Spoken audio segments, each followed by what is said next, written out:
జగన్ ప్రభుత్వాన్ని నీళ్లే రాశారు. ఎట్ట కావాలంటే అట్లా రాసేస్తారు కదా, రాశారు.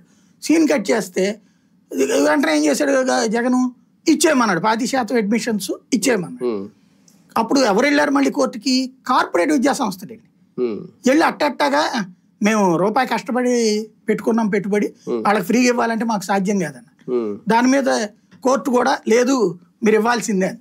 అప్పటి నుంచి ఏం చేశాడు జగన్, దానికి ఒక సిస్టమ్ ఎంఆర్ఓలు పెట్టి ఆ సీట్ల కింద 10% ఎంత ఉంది పర్సెంటేజ్, దాని కింద అడ్మిషన్స్ పొందేందుకు ఎవరెవరు అర్హులు వాళ్ళకి ఫీజు రియంబర్స్మెంట్ కింద డబ్బులు ఎట్లాగో ఇస్తారు, అది వరకు ఇస్తాం, ఇది మాత్రం వాళ్ళకి ఫ్రీగా అని చెప్పేసేటువంటి సిస్టమ్ పెట్టుకొచ్చాడు.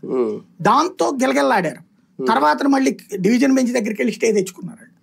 అప్పుడు మళ్ళీ తేడా వచ్చింది. అట్లాగా వాళ్ళు కోర్టుకు వెళ్ళి ఫైనల్ గా ఆపుకోగలుగుతారు. ఇప్పుడు మొన్న మెడికల్ కళాశాలలు అట్లాగే కదా, ఇదివరకు చంద్రబాబు ఉన్నప్పుడు ఒక్కసారిగా ఫీజు 200% 300% పెంచాడు. 2014-19 ముందు మెడికల్ సెట్స్ కి ఫీజులు విపరీతంగా పెంచితే జగన్ వచ్చి వాటిని భారీగా తగ్గించాడు. తగ్గిస్తే మళ్ళీ వాళ్ళు కోర్టుకు వెళ్ళారు. మొన్న బాబు గారు కూడా రాగానే అదేది ల్యాండ్ పోలింగ్ చట్టం ఏదో రద్దు చేస్తానని ఇచ్చారు కదా హామీ, ఏదో పేరు ఐడర్ అలాగే రద్దు చేశారు కదా రాగానే. రేపొద్దున్న జగన్ మరి చెప్తున్నాడు కదా పీపీపీ దాన్ని రద్దు చేస్తారు, ఎందుకు రద్దు చేయకూడదు? అవి వేరు ఇది వేరు, చట్టం నీ చట్టాన్ని నువ్వు అది ఏం చేయాలి, ల్యాండ్ టైటిలింగ్ యాక్ట్. దానికి ఏం చేశారు, దాని పేరు అతను ల్యాండ్ టైటిలింగ్ యాక్ట్ అని పెట్టాడు. నేను ఇంతకుముందే చెప్పేది రీసర్వే సెంట్రల్ గవర్నమెంట్ ఇప్పుడు కూడా చేస్తున్నారుగా, చేస్తున్నారని ఇప్పుడు జ్యోతి ఈనాడే రాస్తుంది కదా.